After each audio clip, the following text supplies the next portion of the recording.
Anisan'ireo firenena maneran-tany indrindra aty Afrika manana an'ireo legioma nentim-paharazana toy ny anamamy, angivy, ny voatavo sy ny maro hafa isika eto Madagasikara. Hatramin'ny taona 2024 fahombiazana no azon'ireo tantsapam-boly legioma misa 200 tao amin'ny faritra Itasy Vakinankaratra izay iasan'ny tetikasa Darwin Initiative miaraka amin'ny FOFIFA, ny Université Antananarivo, ny Semana ary ny World Vegetable Center. Legioma nentim-paharazana fa izy ireo zany samihafa amin'ilay legioma izay antsoina hoe exotique na hoe avy any ivelany. Ohatra n'izao zany hoe ny laisoa sy ny karoty reny mbola tsy azo atao reny hoe nentim-paharazana, fa ireo nentim-paharazana ireo zany misy ny anana, ohatra ny hoe ny anamamy, ny anapatsa, ny angivy izay efatry ny ela zany nambolentsika, ny voatavo, ireny ny atao hoe nentim-paharazana.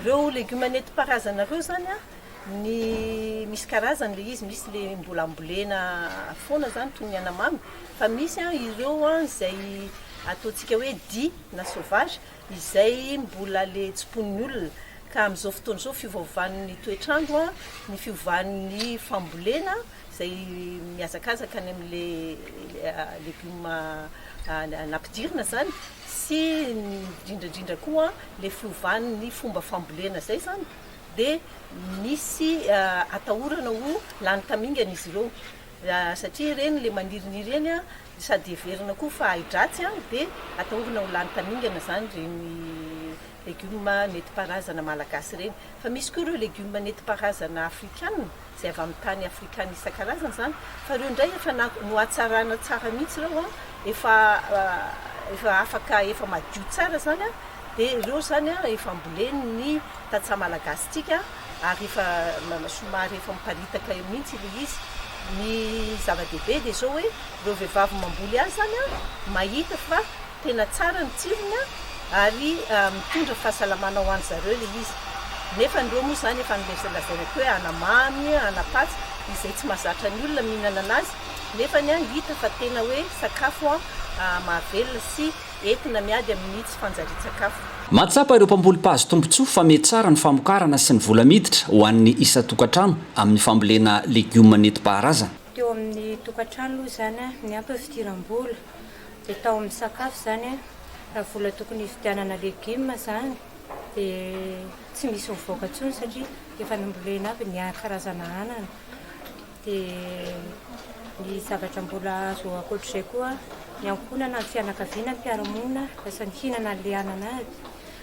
Dia misy koa mpanao baolina zany ny zanako, dia le mpanao baolina ireo zany lasa nanatona hoe isaky ny mba manao tournoi eny ozy izy dia mba andrahonao le anapatsy fa mampatanjaka le izy.